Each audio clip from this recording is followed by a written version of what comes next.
Welcome.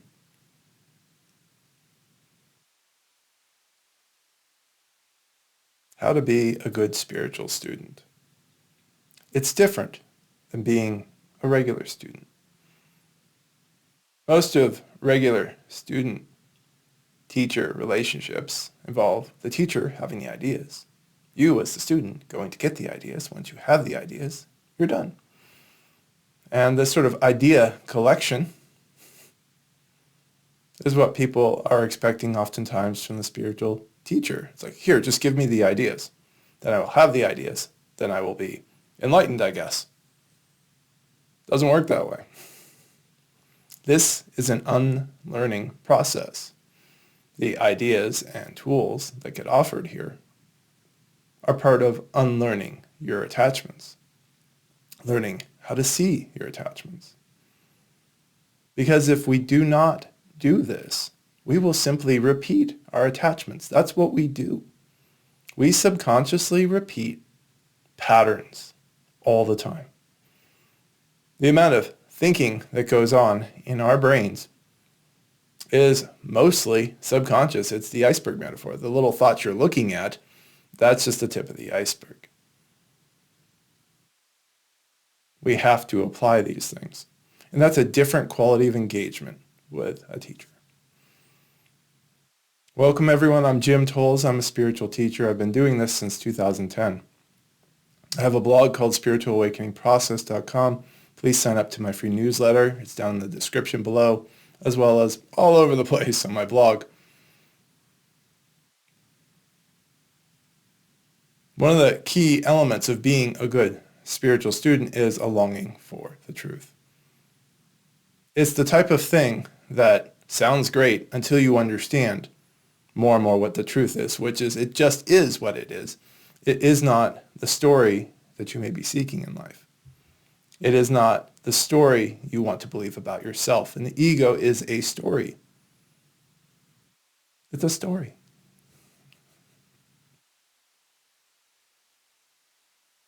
And we really want to believe that story. So right here is one of the biggest problems that students face. Is when you are challenged, and you will be challenged by life or by the teacher. You hope it's the teacher because the teacher is doing it on purpose to help you. Life is doing it because it's life, and it doesn't give a crap. Life will fire you, have your partner break up with you, have other stuff happen that you don't want to have happen to your kids, to your parents, to your relatives, to your friends. It will do all these types of things. And you will be pressured to see, can you surrender and accept that this is the reality? Can you do that? Do you want to know what's real more than re-justifying what you want to believe?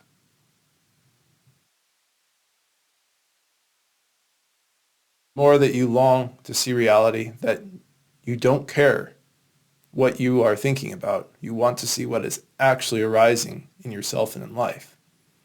The better of a student you become. We become allies in this journey. The more you're hoping that you are right all along about whatever. Being right doesn't mean it's even a good thing. You can decide that you're right about your scarcity fears and just justify that. See, I should be worried about money. You should use money because that's what our culture wants us to do in terms of exchanging resources, but being scared about the thing does not help anything. And in which case, in that situation, then the student is constantly waiting to re-justify, waiting to be proven right, doing some things that is recommended by the teacher and not doing others because the others don't seem like it's going to get them what they want. And that makes the relationship adversarial, which is a waste of time, to say the least. And I've watched people waste years of time waiting or trying to ferret out the answer that will get them this other thing, which is not the truth. It's just some form of re-justification and help in achieving whatever the other goals are that the person has, which are usually typically around relationships and jobs and health, consistently.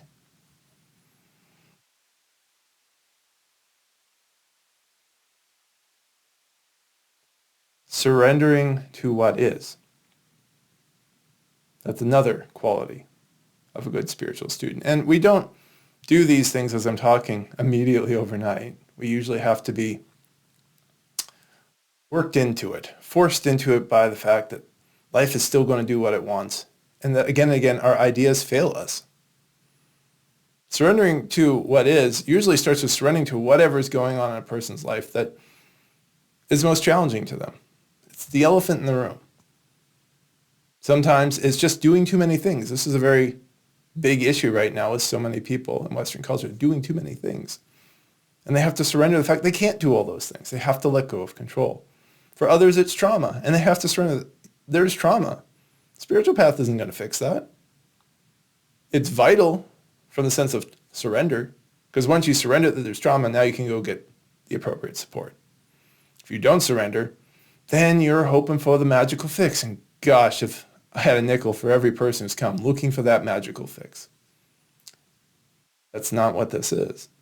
But when you surrender, suddenly options are available. There is a way out. And part of that surrender leads towards that inner work of saying, oh, where is this control issue coming from? This scarcity fear coming from? How did this trauma happen? If it's repressed, that's a big thing. If it's not repressed, you know how it happened, but going through the process of grieving, surrender again and again and again guides people out of wherever they are and continues to open up the next thing. And that's part of the surrender too, that as one thing resolves, you open up and you see more. Can we surrender to the next thing? And can we surrender to the next thing after that? Because the ego will be interesting in where it has its line in the sand. Where it says, I've done enough. I've done enough. Next up, we have honesty. We have to be honest with our teachers. What's going on inside, really? And this tends to be very hard when people haven't worked through enough pride and shame. But that's part of how you work through pride and shame is you just be honest. Like, wow, I really want to get this from you. I really want this to be true. I really want to feel this way. It's like, okay, that's the truth. Now I can let it go. Which is not typically what the ego wants to hear. It's more like, how do I better stay in my pride and my shame, but also let go of it? And it's like, what? It's binds that people put themselves in. It's like, well, I kind of want to let it go, but I don't. So here we are.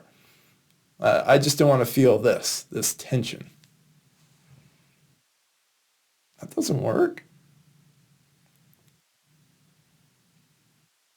And again, this is one of the simplest things you all probably already know. It's like, be honest. Okay, that's good, Jim. But then when push comes to shove, people go into people-pleasing mode. They try to show up and present themselves in a certain way. Like, look, I'm spiritual. I did this. Or they'll come and present the 5 things they did do, but not the one thing they were needing to do.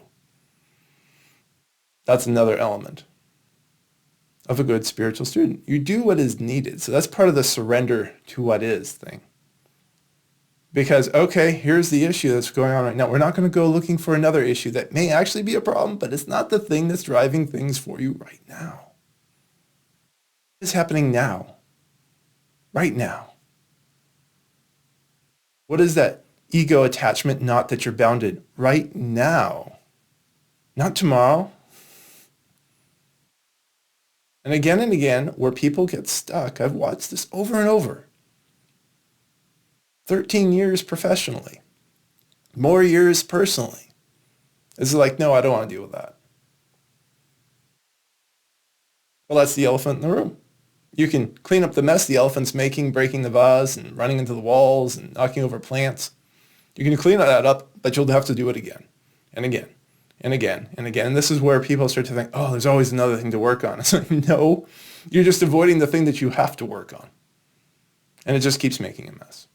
When you deal with the things that you need to, when you unwind those knotted emotional, physiological, and intellectual knots, they don't bother you anymore. And you have to be dedicated. For another way, to be a good spiritual student, you have to be dedicated. Dedicated to what is needed now.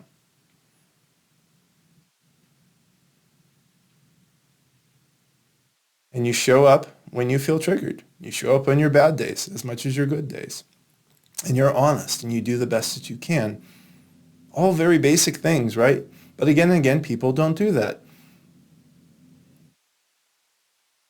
You have to be dedicated to seeing your insincerity. Because almost none of us actually wants spiritual freedom at first. It just is what it is. We're objective-oriented animals. Like, what's the objective? What's the thing I can get, or this other thing I can get rid of? We don't want to accept the totality of reality. The totality of reality is we are. And anything that's possible is possible.